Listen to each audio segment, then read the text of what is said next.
वफाक में हुकूमत ठाहिण जो मिशन। पीपल्स पार्टी ऐं नून लीग जा आज़ाद उम्मीदवारनि सां राब्ता। अॻूणे सदर आसिफ अली ज़रदारी लाहौर में डेरो जमाए वरितो। अॼु आज़ाद मेंबर सां मुलाक़ातूं बि कंदो। शहबाज शरीफ बाद नवाज शरीफ जी बि आसिफ ज़रदारी ऐं बिलावल भुट्टो ज़रदारी सां अॼु मुलाक़ात करण जा इम्कान। नई हुकूमत ऐं ॿियनि मामलनि ते ॻाल्हियूं कयूं वेंदियूं। आज़ाद उम्मीदवारनि सां राब्ते लाइ नून लीग पारां कमेटी क़ाइम। इसाक डार, राणा सनाउल्ला ऐं अयाज सादिक कमेटी में शामिल। पीटीआई बि हुकूमत ठाहिण लाइ इजलास घुराए वरितो। क़ौमी तकनि ते सभ खां वधीक आज़ाद उम्मीदवारनि जी सेंचुरी मुकमल। क़ौमी असेंबली जे 101 तकनि ते आज़ाद उम्मीदवार कामयाब। नून लीग 73 क़ौमी सीटुनि सां ॿिए नंबर ते मौजूद। पीपल्स पार्टी एनए जा 54 जा तक खटे 3 नंबर ते पहुतल। एमक्यूएम 17, काफ लीग 3, आईपीपी ऐं जेयूआई क़ौमी जूं 2 सीटूं माणियूं। एमडब्ल्यूएम, बीएनपी मेंगल ऐं मुस्लिम लीग ज़िया क़ौमी जी हिक सीट माणण में कामयाब। रहियल 1 तक जे नतीजनि जो सभिनी खे इंतज़ार। चूंड खटण ऐं हाराइण जे मंसूब जो न पर अवामी मैंडेट जो तयन करण वारे मिशन आहे। Army chief general Asim Munir जूं चूंडुनि जो मरहलो कामयाबी सां मुकमल थियण ते निगरान हुकूमत, इलेक्शन कमीशन, सियासी जमातनि ऐं अवाम खे वाधायूं। Army chief general Asim Munir चयो आहे त 25 करोड़ आबादी वारी तरक़ी पसंद मुल्क लाइ छुड़वागी मुनासिब न आहे। उम्मीद आहे त चूंडूं सियासी ऐं मुआशी इस्तेकाम सां गॾु अमन ऐं खुशहाली आणींदियूं। अदलिया, सिविल इंतजामिया ऐं मीडिया जे तामीरी किरदार क़ौमी तारीख़ जी सभ खां वॾे चूंड मुश्क खे कामयाब बणायो। अवाम मुल्की आइन ते गॾियल एतमाद जो इज़हार कयो। सियासी जमायतूं इतिहाद सां क़ौम जे एतमाद जो जवाब ॾियनि। पीपल्स पार्टी चौथों भेरो सिंध में हुकूमत ठाहिण लाइ तयार।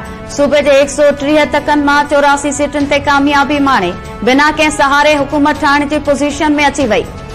एमक्यूएम 28 सूबाई सीटूं माणे ॿिए नंबर ते मौजूद। सिंध में 14 आज़ाद उम्मीदवार बि कामयाब थिया। जमात इस्लामी ऐं जीडीए खे 2 सीटूं मिलियूं।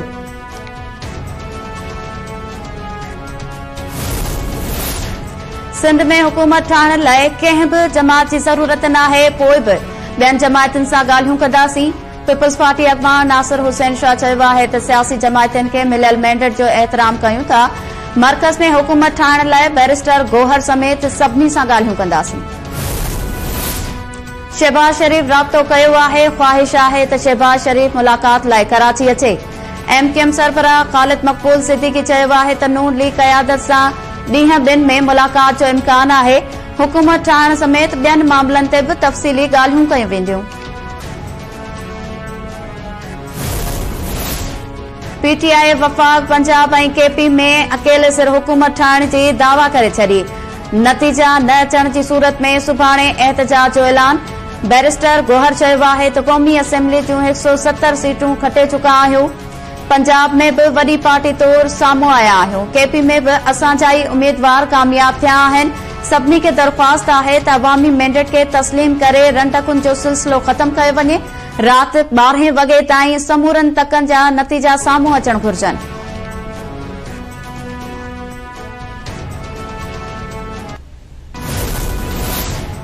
पंजाब असेंबली जे 296 सीटुनि मां नून लीग 133 सीटूं माणे सूबे में हुकूमत ठाहिण जे वेझो पहुची वई।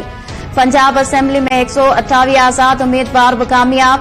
पीपल्स पार्टी 10, काफ लीग 8, टीएलपी, मुस्लिम लीग ज़िया ऐं इस्तेकाम पार्टी 1 सीट खटे सघी।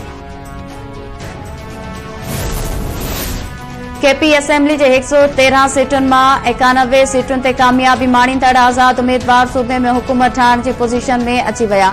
जेयूआईए केपी में 7 सूबाई सीटूं माणे सघी। नून लीग 6 सीटुनि ते कामयाब थी। पीपल्स पार्टी 5 ऐं जमात इस्लामी 4 सीटूं खटे सघी।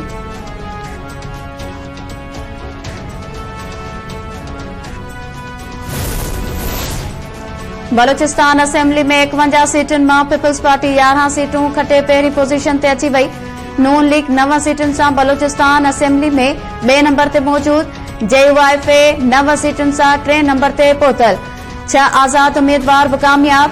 बलूचिस्तान अवामी party 4, national party 3, ANP 2, Balochistan national party BNP अवामी हिक सीट ते कामयाब। जमात इस्लामी ऐं हक तो बलोचिस्तान तहरीक खे बि हिक सीट मिली। सूबे जे 3 सीटुनि जा नतीजा अञा न आया।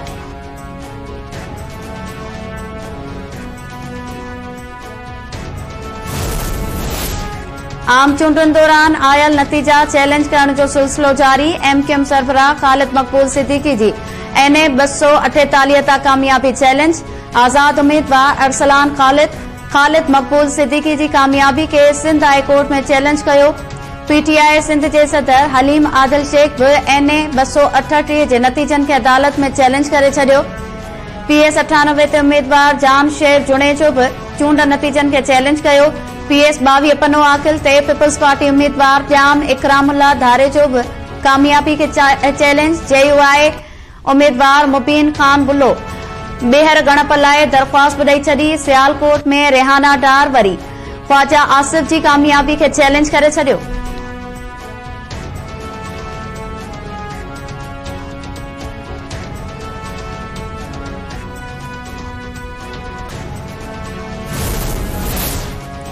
GTA सिंध में चूंड नतीजनि खे रद्द करे छडि॒यो।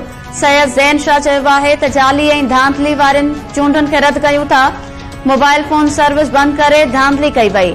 DRO ऐं प्रिज़ाइडिंग ऑफिसर जे सहकार सां क़ौमी ऐं सूबाई असेंबली जा नतीजा तब्दील कया विया।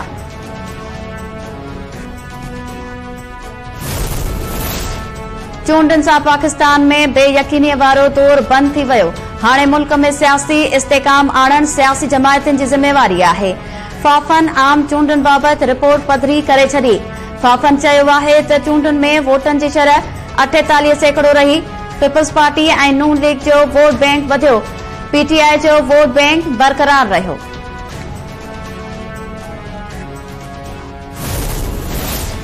बलोचिस्तान जे PP 14 ते पीपल्स पार्टी जो उम्मीदवार गुलाम रसूल उमराणी ऐं संदसि साथियुनि जो ॿिए ॾींहुं बि ओस्ता मोहम्मद वेझो क़ौमी शाहराह ते धरणो। गिलात ऐं कोयटा में बि उम्मीदवार गुलाम रसूल उमराणी जे हामियुनि जो धरणो। मुखालफ़नि ते धांधली जो इल्ज़ाम। 47 फॉर्म जारी करण जो मुतालबो। उत्तर वज़ीरिस्तान में एहतजाज दौरान फायरिंग। अॻूणो MNA मोहसिन दावड़ ज़ख़्मी। एहतजाज दौरान मोहसिन दावड़ खे एहतजाज दौरान थियल फायरिंग में गोलियूं लॻियूं।